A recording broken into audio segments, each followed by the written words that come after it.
संकल्प की न मन माही यही तन सत्य भेंट अपना। इस तन से पत्नी के रूप में मुझे स्वीकार नहीं हो सकती। चले आए भगवान भोले बाबा कैलाश पर्वत पे अखंड समाधि को लगा दिया। यहाँ तक सती जी इधर उधर भ्रमण करने लगी। सती जी नंदी से कहती, नंदी भोले बाबा को जगा दो, एक बार लगता है मुझसे कोई भूल हो गई। 87,000 वर्षों तक भोले बाबा ने तपस्या को किया। आंखों को बंद करके लीन हो गए समाधि में। लिखा है स्वामी जी ने, हम नहीं कह रहे अपनी तरफ से। अरे बीते संवत सहस 87 तजी समाधि शंभु अविनाशी।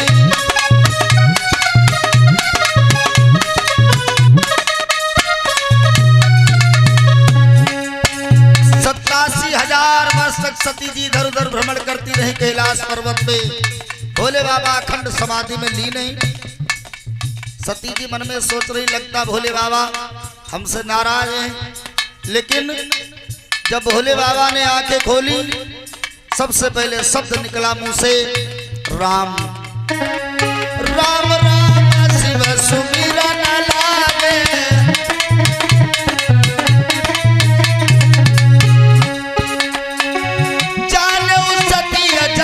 पति जागे, जानू सत्य जगतपति।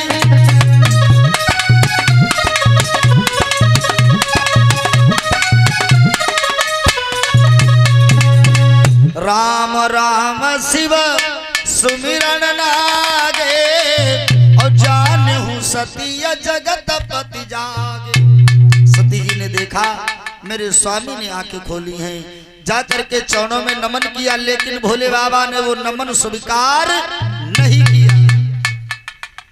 अरे सती जाई पति बंदन कीना,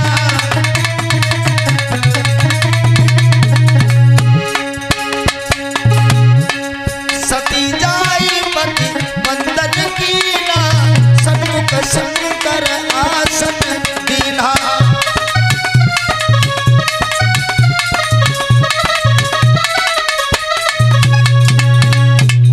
सती जाई पति बंदन कीना, असन्मुख शंकर आसन दीना। भोले बाबा ने आसन दे दिया सामने, क्योंकि पत्नी को आसन परीक्षित जी कहाँ दिया जाता है जब पूजन का कार्य होता है? तो दाहिने, वैसे बाएं, और माँ को हमेशा सामने आसन दिया जाता है, क्योंकि हर बच्चे की कामना होती है कि माँ के दर्शन होते रहे।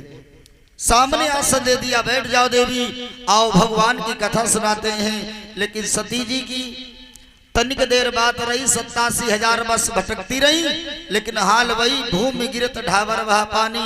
जिस प्रकार से बारिश हुई और एकदम धूप निकली, यही नहीं मालूम हुआ बारिश हुई या नहीं हुई। वही दशा सती की। भोले बाबा ने समाधि को खोला और जाकर के सती को आसन दे दिया। भोले बाबा जिसमें बोले, सती जी का फिर वही भाव, बोले आओ देवी कथा सुनाते हैं। लेकिन सती जी का कथा में मन नहीं लगा। सती जी की दृष्टि जो थी आकाश मार्ग की तरफ पहुंची, तो क्या देखा?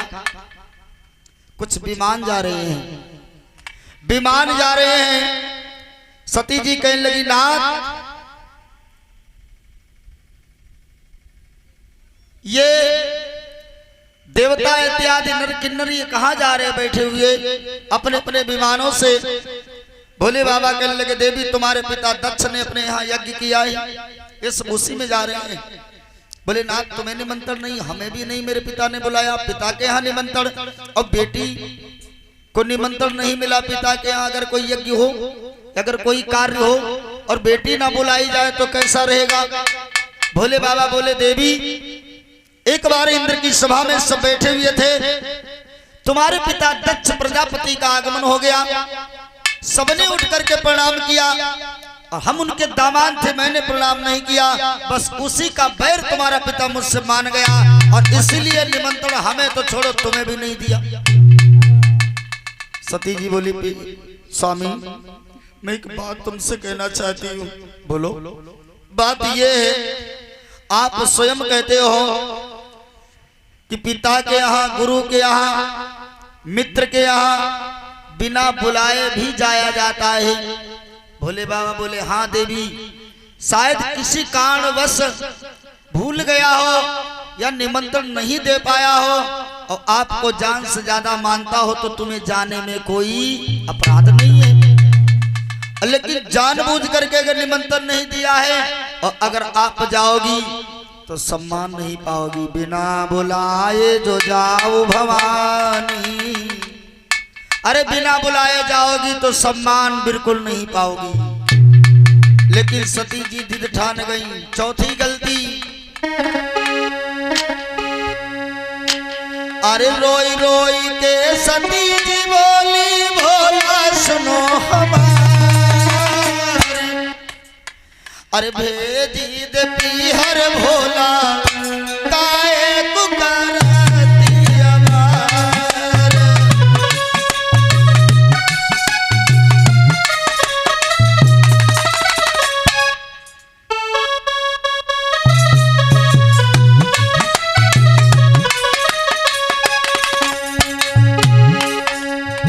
बाबा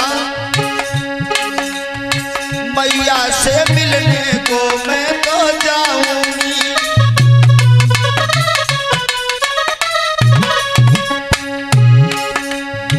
इसी बहाने से पीहर लग आऊंगी।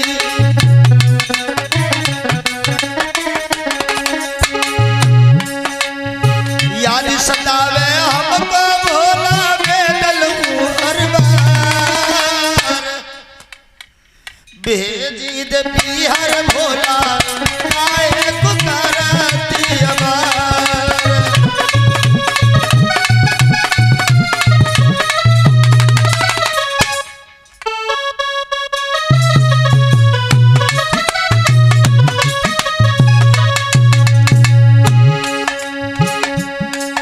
और कहती सती जी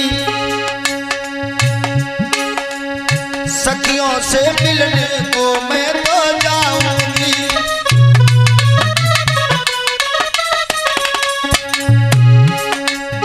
इसी बहाने से पीहर लख आऊंगी।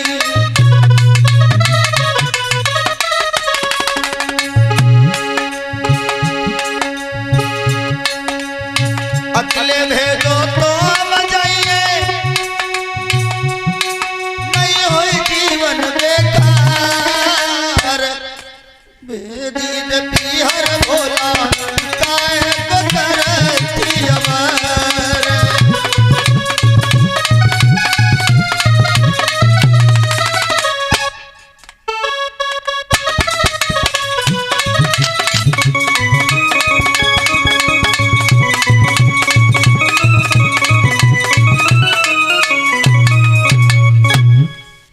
सती जी जिद ठान करके रह गई तो नंदी से कहा कि नंदी जाओ इनके मायके तक इन्हें छोड़ के आओ। सती जी चल देती हैं, मायके में पहुंची हैं। इधर भोले बाबा ने पीछे से दो गढ़ कर दिए, बताया कि पीछे पीछे रहना, सती के सती न जान पाए और जो भी घटना घटे सती के साथ वो मुझे अवश्य बताना। सती जी मायके पहुंची तो सबसे पहले बहनों ने देखा, सबसे पहले बहनों ने खिल्लियां उड़ाना चालू कर दिया। और बहना ये देखो आ गई है घोरी के चक्कर में जो पड़ी है। पिताजी ने निमंत्रण भी नहीं दिया, बिना बुलाए चली आई। पहुंची पर दादी नहीं पहुंची, और पहुंची बहने इधर आई भाई।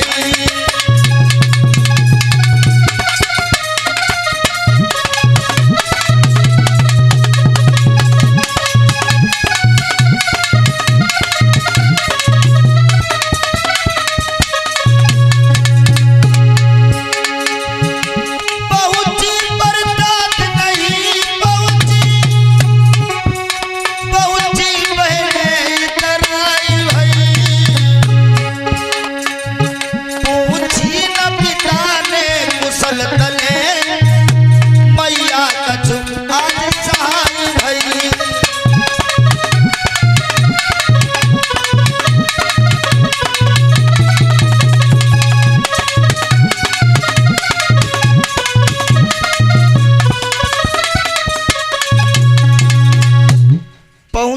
पर दाद नहीं पहुंची बहनें इतराई हुई।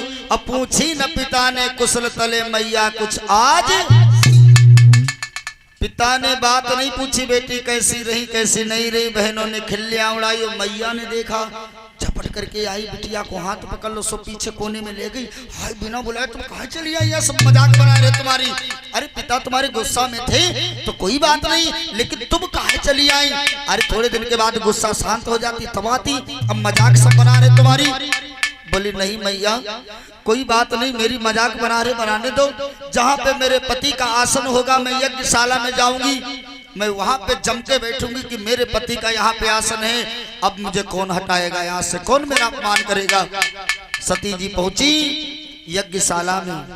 सती जाई तब देख उजागा, और कतहु न दीख शंभु कर भागा। सब देवताओं का बारी बारी से आसन है, लेकिन भोले बाबा का कहीं पे आसन नहीं है। एक बात और विचार करें, कोई भी अनुष्ठान हो, कथा भागवत यज्ञ का, अगर भगवान भोले बाबा का आसन नहीं मिलता है तो यज्ञ वो परिपूर्ण नहीं होता है, उसका विध्वंस ही हो जाता है। दक्ष ने भगवान भोले बाबा को आसन नहीं दिया था। सती जी ने सोचा मेरा अपमान हुआ सो हुआ है, कोई बात नहीं, लेकिन पति का अपमान जो स्त्री जीते जी अपने आंखों से देखती है, कानों से सुनती है, उसे मर जाना चाहिए। अब मैं जिंदा रह करके क्या करूंगी, क्योंकि मेरे पति का अपमान हुआ और मैंने अपने आंखों से देखा